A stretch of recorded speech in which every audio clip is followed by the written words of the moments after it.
What separates a wise man from a broken one in love? Is it charm, timing, luck, or is it something quieter? Something deeper, like the discipline not to chase, the courage to walk away, or the presence to stay centered even as emotions try to pull him under. You see, most men don't fall because they lack desire. They fall because they forget who they are in the face of desire. They lose themselves trying to be seen, heard, chosen. And in doing so, they abandon the very core of what makes them powerful. If you've ever silenced your truth just to keep the peace, if you've ever betrayed your values in the hope she'd stay, if you've ever felt that quiet ache, the one that whispers, "This isn't who I am," then this isn't just a video. It's a mirror, a call back to your center, a return to self-respect. Because real strength, stoic strength, isn't about emotional numbness or cold detachment. It's about clarity, about knowing what to give and what to never surrender. As Epictetus said, "Seek not the good in external things, seek it in yourself." That's the root of every mistake we'll uncover today, and the solution to each. This video isn't here to tell you how to win her heart. It's here to help you stop losing yours in the process. It's for the men who are done playing roles and ready to live from their roots. Men who want love, not at the cost of self, but in alignment with truth. So today, we'll explore 9 hidden mistakes stoic men avoid. Missteps that quietly erode your strength, your peace, and your power in relationships. Mistakes that most won't even notice until it's too late. If you've ever felt like you're giving too much, losing your voice, or dimming your light for someone else, this is your wake-up call. And if you find value in what we uncover here, I invite you to like this video, subscribe to the channel Stoic Now, and share it with a brother who needs this reminder. Now take a breath. Return to stillness, because what follows might just change the way you love and the way you live. Shall we begin? Number 1. Seeking validation instead of self-respect. There's a moment, quiet, almost invisible, when a man stops being himself and starts becoming who he thinks she wants. It doesn't always begin with grand gestures. Sometimes, it's as subtle as a delayed reply, a missed workout, a canceled plan with friends, because maybe she'll notice, maybe she'll stay. This is the first fracture, a man surrendering his rhythm for the hope of being seen. Not loved, not respected, just seen. But here's the truth. The more you chase validation, the further it runs. And the more you tailor your soul to fit her approval, the more invisible you become, not to her, but to yourself. Epictetus warned us long ago, "Seek not the good in external things, seek it in yourself." And yet, most modern men live in quiet contradiction to that wisdom. They hand over their self-worth like a gift, hoping it will be returned wrapped in affection. It never is. Validation, once outsourced, becomes an addiction. You start checking her mood to know yours.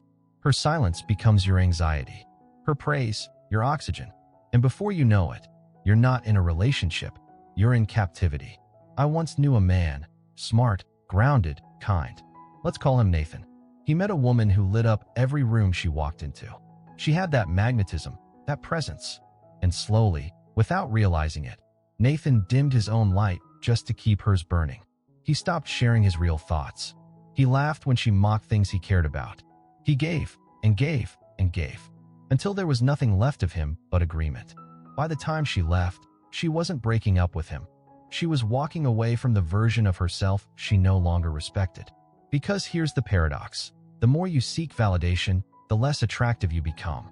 Not because you're weak, but because neediness repels what you long for most: respect. What a stoic man knows, what makes him different, is that he never begs to be chosen. He chooses himself. Every day, he shows up rooted in principle, not approval. He offers love, not performance. And if she sees it, great. If she doesn't, he remains unmoved. Not because he doesn't feel, but because he refuses to fracture for favor. So ask yourself this: are you trying to be liked, or are you standing as a man worth loving? The answer to that question changes everything. Because the moment you stop seeking validation, you begin to radiate something far more powerful: sovereignty. And in that space of grounded dignity, something magical happens. The right woman doesn't just notice you. She recognizes you, not as someone trying to earn her, but as someone already complete, walking beside her. And that is unforgettable. Number 2, overexposure of emotion too early. There's a strange illusion we've inherited, that emotional openness equals emotional depth, that the faster we open up, the more real we are, that if we bear our wounds early, we'll somehow be rewarded with connection. But that's not connection. That's exposure. And exposure without discernment isn't intimacy. It's self-betrayal. Stoic men understand something that too many forget in this age of vulnerability for performance. Your heart is sacred. It is not a currency to be spent in desperation.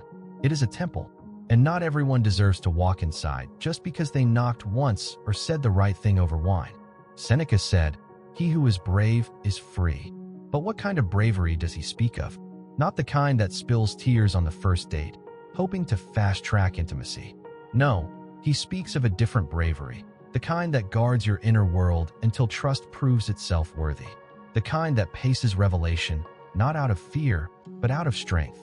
There is power in emotional control, not suppression, not cold silence, but control, like a dam that knows when to hold and when to let the river flow. I remember a man, Michael. He was wise, thoughtful, open-hearted. He met a woman who, for the first time in a long time, made him feel seen. So he opened his chest too quickly, shared his past too fast, poured his soul into empty space, hoping she would hold it with grace. But she didn't, because she hadn't earned the weight of his past. He mistook the warmth of her curiosity for the strength of her capacity. And when the novelty wore off, so did her interest. She didn't ghost him, she slowly evaporated. And he was left not just heartbroken, but confused. I thought being honest made me stronger. It does, but only when that honesty is guided by discernment. A stoic man doesn't hide, but he also doesn't bleed in the first conversation. He doesn't share his deepest fears before the other person has proven they can sit beside them without flinching. He understands that vulnerability is sacred because it is rare, because it must be earned. This isn't about playing games. It's about self-respect. You are not withholding to manipulate. You are pacing to protect what's still healing, what's still integrating. And make no mistake, when you reveal slowly, from a place of strength, your presence becomes captivating. Because you radiate something women are starving to feel in a man: stability. So if you've been taught to overshare just to feel real, pause. Not every fire needs to be shown on day one. Some truths deserve to be unfolded like sacred scripture, one page at a time, in the hands of someone who's ready to read them, not exploit them. Your emotions are real. Your story is valid. But their power lies not in how quickly you reveal them, but in how wisely you choose when and to whom. Number 3, chasing instead of attracting. Have you ever felt the grip of pursuit tighten around your spirit?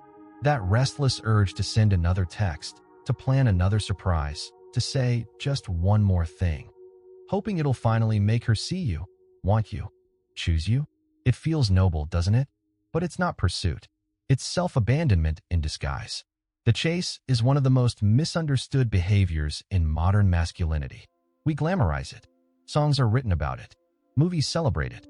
But the Stoics? They'd call it a loss of reason, a betrayal of inner stillness. Because when you chase, you are not moving towards something. You're moving away from yourself. The law of reversed effort is simple. The harder you push for connection, the further it slips from your hands. Because love, like respect, cannot be cornered. It either flows or it doesn't. It's either mutual or it's performance. And Stoic men, they do not perform. Marcus Aurelius wrote, "The impediment to action advances action. What stands in the way becomes the way." But in love, that obstacle is often your own compulsion to grasp, to prove, to earn. I knew a man once, Darian. He was magnetic, quiet confidence, a brilliant mind, the kind of presence that filled a room without noise. But then he met someone who awakened a part of him he hadn't felt in years. And in that rush of feeling, he started reaching, texting too soon, complimenting too often, planning before she ever committed. The more he leaned in, the more she leaned out. And when she left, he wasn't just hurt. He was embarrassed. How did I lose myself so fast? The answer was simple. He stopped being a lighthouse and started being a lifeboat. You see, chasing implies you are not the prize, that something is missing in you unless it's affirmed by her interest. But a Stoic man understands. He is the center of his own gravity. He draws in, not by force, but by presence, purpose, inner alignment. Imagine two men. One is consumed with winning her over, always calling, always complimenting, always available. The other is building his body, his craft, his values. He's present, not reactive. Grounded, not grasping. Which one does she feel pulled toward? The one who doesn't chase, because he doesn't need to. The most attractive men are not the loudest, the richest, or the best looking. They are the ones so deeply committed to their own path that love becomes a shared journey, not a detour. So stop running. Stop chasing the illusion that you must earn what you are already worthy of. Become still. Refine your mission. Hold your frame. And watch what happens when you stop reaching out and start rising up. Number 4. Making her your purpose. There's a moment, subtle and seductive, when a man crosses an invisible line. What began as admiration turns into orbit. What was once attraction becomes dependency. And suddenly, without realizing it, she's no longer a part of your world. You've made her the center of it. At first, it feels like devotion, like love in its purest form. But it isn't. It's worship. And the moment you place her above your purpose, you begin to erode everything that made you magnetic in the first place. Marcus Aurelius said, "You have power over your mind, not outside events. Realize this, and you will find strength." But when your days begin to revolve around her moods, her availability, her attention, you have handed that power away. Quietly, willingly, fatally. A man without purpose is like a ship without a rudder. And when that ship begins to drift toward another person's approval for direction, it will eventually crash on the rocks of resentment, exhaustion, and identity loss. I once spoke to a man named Eli. Brilliant, creative, disciplined. He was building a small business from scratch. Early mornings, late nights, a vision that made him come alive. And then he met someone. She was kind, elegant, enchanting. At first, she supported his mission. But over time, without malice, she became the mission. The gym started to feel less urgent. His routine shifted. His focus blurred. He called it balance. But it wasn't balance. It was fusion. And fusion is the enemy of sovereignty. 6 months in, he wasn't building anymore. He was managing her emotions, trying not to upset her when he chose work, feeling guilt for dreaming, silencing his instincts to keep the peace. He told me one night, "I don't know who I am without her approval anymore." That's not love. That's bondage. A stoic man never replaces his path with a person. He walks it, no matter who walks beside him or who walks away. He does not make her his purpose. He invites her into the purpose already burning inside him. Because true love is not dependence, it's alignment. And when you stay anchored in your mission, you don't lose her. You give her something rare, a man with direction. A man not swayed by storms. A man who stands not in her shadow, but in his own light. You are not here to orbit. You are here to rise. So if you feel yourself slipping, waiting for her call to feel worthy, pausing your growth so she feels secure, dimming your vision so she's not intimidated, it's time to return. To your body, to your clarity, to your center. Your purpose came before her, and it must outlive her, too. Because any love that asks you to abandon your path is not a soulmate, it's a siren song. And a stoic man never follows the siren. He follows the stars. Number 5, trying to fix or save her. It begins with a story, usually hers. One filled with pain, betrayal, abandonment.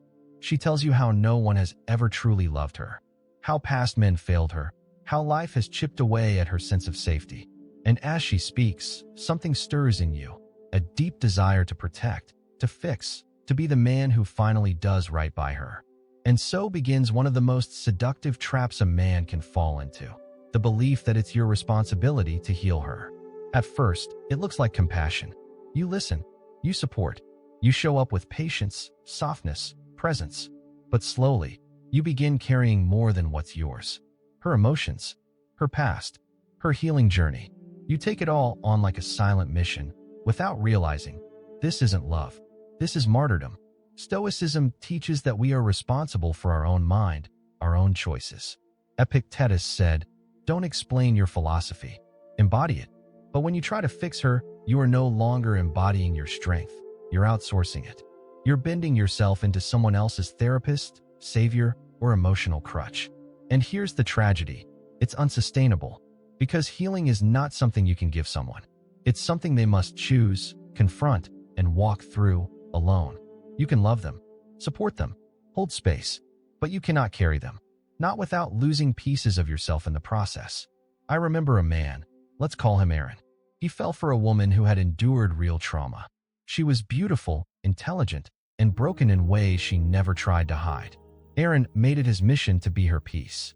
He thought if he just loved her better than the last man, she'd finally feel safe. He stopped seeing friends. He took calls at all hours.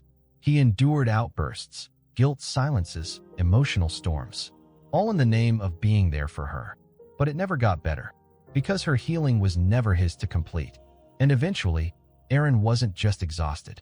He was resentful, because the very thing he gave the most, his empathy, was the thing she began expecting, then demanding, and finally, dismissing. A stoic man knows his power is not in fixing others, but in staying fixed within himself. You do not owe anyone your peace. Your love is not a rescue mission, and your strength is not proven by how much suffering you can absorb. It is shown by how well you hold your boundaries, even in the face of another's pain. So if you find yourself constantly managing her mood, cushioning her triggers, or sacrificing your clarity to walk on eggshells, pause. That's not strength. That's self-erasure. Offer presence, not rescue. Offer respect, not solutions. Offer space, not sacrifice. Because the moment you try to heal her, you stop being her partner and start being her project. And no man, no matter how well-intentioned, thrives as someone else's unfinished work. Number 6, sacrificing your principles for connection. It starts in the smallest moments. A laugh at a joke that doesn't sit right with you. A nod of agreement when your instinct says no. A silence you maintain, not out of calm, but out of quiet fear that speaking truth might cost you her affection. And at first, it feels harmless. Just one small compromise, then another, and another, until suddenly, you're no longer bending, you're breaking. Piece by piece, your principles begin to erode, and in their place grows a hollow version of yourself. Seneca once said, "We suffer more often in imagination than in reality." And perhaps that's the tragedy here. Not that you lost her, but that you feared losing her so much, you let go of yourself first. This is the mistake, trading authenticity for attachment. It doesn't happen because you're weak. It happens because you've been conditioned to believe that love must be preserved at all costs. That keeping her happy means keeping things smooth. That discomfort equals failure. But Stoicism teaches something different. It tells us to value our principles more than our preferences. That virtue is not situational. That your values don't bow to your feelings, they anchor you through them. There's a man I once knew, Jordan, confident, spiritual, grounded in what he believed. He met a woman who dazzled him with her intellect, her independence, her charm. But their values clashed. Not violently, quietly. She scoffed at things he held sacred. She flirted with cynicism where he carried faith. She tested his boundaries, not out of malice, but out of curiosity. And instead of standing firm, he softened. Bit by bit, he told himself he was being open-minded, evolved. But deep down, he knew he was betraying himself. Not loudly, but consistently. One night, she asked him why he'd changed so much. And he couldn't answer, because he didn't even realize how far he'd drifted. This is what happens when a man sacrifices his compass just to stay close to someone else's shoreline. A stoic man does not chase harmony by silencing truth. He speaks with grace, but without apology. He listens with openness, but does not trade clarity for closeness. He chooses peace, but not at the cost of integrity. Because here's the secret. True connection requires friction, not conflict, but truth. And if a relationship cannot survive your values, it's not a relationship, it's a performance. So if you find yourself walking on eggshells, avoiding real conversations, agreeing just to avoid the sigh or the silence that comes after honesty, pause. Ask yourself, who am I becoming just to keep this going? Because if the answer is less than myself, then this isn't love. It's quiet self-abandonment dressed in intimacy. Real love doesn't require your silence. It invites your truth. And if your truth scares her away, then let her walk. Not because you're heartless, but because you're finally whole. Number 7, emotional reactivity. There's a fire inside every man. When it's calm, it warms. When it rages, it burns everything in its path. Trust, intimacy, respect. And yet, Too many men live as prisoners of that fire, letting it dictate how they show up in love. It starts with something small, a delayed text, a misunderstood word, a glance that feels too long. Before reason has a chance to speak, emotion grabs the wheel. Anger surges. Jealousy rises. Words are thrown like weapons. Or worse, silence becomes a shield. And the man, once calm and composed, becomes reactive, a puppet to his feelings. But here's what Stoicism reminds us. Emotion is not the enemy. Unchecked emotion is. Marcus Aurelius wrote, "You have power over your mind, not outside events." Realize this, and you will find strength. Yet how often do we abandon that power in moments of emotional chaos? A Stoic man understands the difference between feeling emotion and becoming it. He does not suppress his feelings, but neither does he let them become commands. He observes them, sits with them, asks them what they are here to teach, not what they demand he do. Let me tell you about Chris. He was a man deeply in love, but also deeply reactive. Whenever his partner pulled away, even slightly, he panicked, raised voice, sent long texts, demanded clarity. He told himself it was because he cared, but caring without composure isn't love. It's instability. And the more emotionally reactive he became, the more she pulled back, not out of malice, but out of exhaustion. Because emotional volatility is heavy, it forces others to manage what we haven't mastered. And no one can carry your unprocessed fire forever. Stoic men do not make others responsible for their storms. They sit in the discomfort. They breathe. They write. They walk before they speak. They remember that every strong man was once a child who learned to pause between stimulus and response. And that pause, that sacred space, is where power lives. This doesn't mean you become a stone. It means you become a mountain, steady, unmoved by the winds of misinterpretation or the tides of fear. Because a man who cannot govern himself will never create safety for others. So if you find yourself snapping too quickly, shutting down too often, or riding the waves of emotional reactivity like a man lost at sea, it's time to anchor. Anchor in breath. Anchor in stillness. Anchor in the principle that no external trigger deserves control over your inner peace. Because in love, your emotions will rise. They must. That's human. But it's how you hold them, how you respond to them, that separates the wise man from the one who burns everything he touches. Remember, power isn't loud. It's quiet, patient, rooted, and a Stoic man doesn't let the fire burn him alive. He learns to walk beside it, illuminated, not consumed. Number 8. Abandoning brotherhood for romance. When a man begins to fall for a woman, something unexpected often happens. Not all at once, but in quiet, unnoticed withdrawals. The group chats go silent. The workouts get skipped. The Friday nights with his brothers turn into last-minute cancellations. Not because he no longer values them, but because he's slowly rearranging his life around someone else. Not love, but orbit. And in doing so, he commits one of the most dangerous forms of self-abandonment, trading his masculine support system for the illusion of completion. Stoicism teaches that we are not self-sufficient islands. We are forged in relationships, not just romantic ones, but brotherhoods. As Epictetus wrote, the key is to keep company only with people who uplift you, whose presence calls forth your best.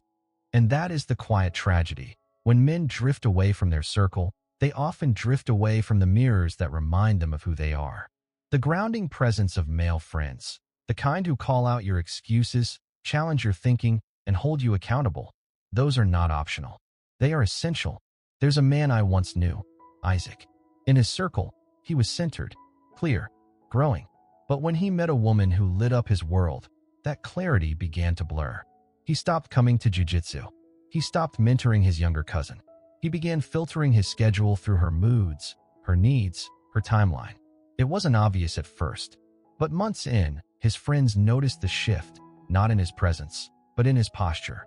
He was still around, sometimes, but he was smaller, softer, cautious.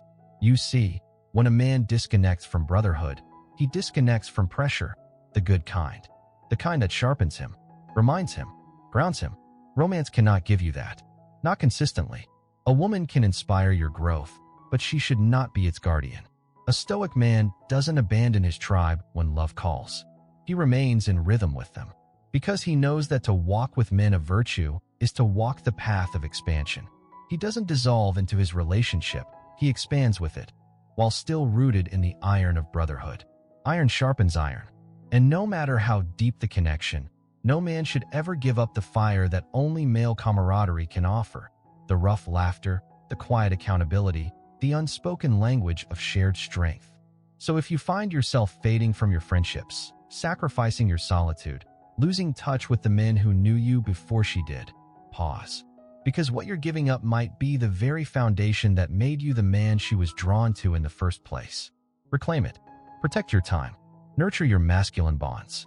Not in defiance of love, but in devotion to it. Because a man who maintains his brotherhood becomes a better partner. Wiser, fuller, more whole. And in that wholeness, love doesn't become your identity. It becomes your companion. Number 9. Confusing lust with compatibility. There's a moment, quiet, electric, when chemistry floods the body.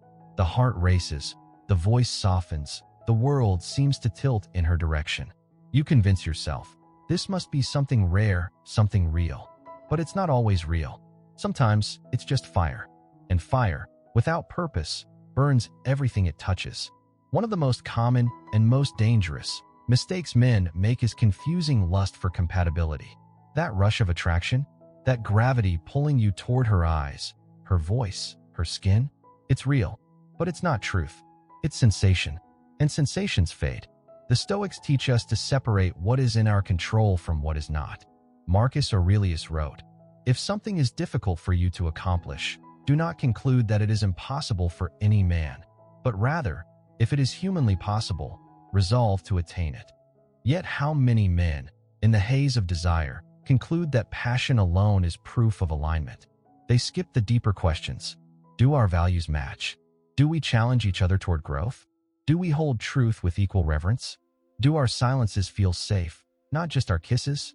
Instead, they lock themselves into emotional contracts signed in moments of lust, only to wake up weeks or months later, wondering why they feel restless, misunderstood, or trapped. There was a man I once knew, Jalen, fiercely independent, committed to a life of discipline, truth, and self-mastery. Then he met her. A spark lit up instantly. Everything felt meant to be. But within weeks, he found himself explaining the basics of emotional maturity, defending his need for solitude, and shrinking his pace to match hers. Why? Because the sex was powerful. Because the attraction was undeniable. But so is a thunderstorm, and no one builds a home inside of one. A Stoic man doesn't just ask, "Do I want her?" He asks, "Can we walk life together, even when the fire cools?" He's not just looking for sparks. He's looking for substance. He tests compatibility the way a craftsman tests stone, not by staring at it, but by striking it. He has hard conversations early. He watches how she handles disappointment, boredom, conflict. He pays attention not just to what she says, but what she values in silence.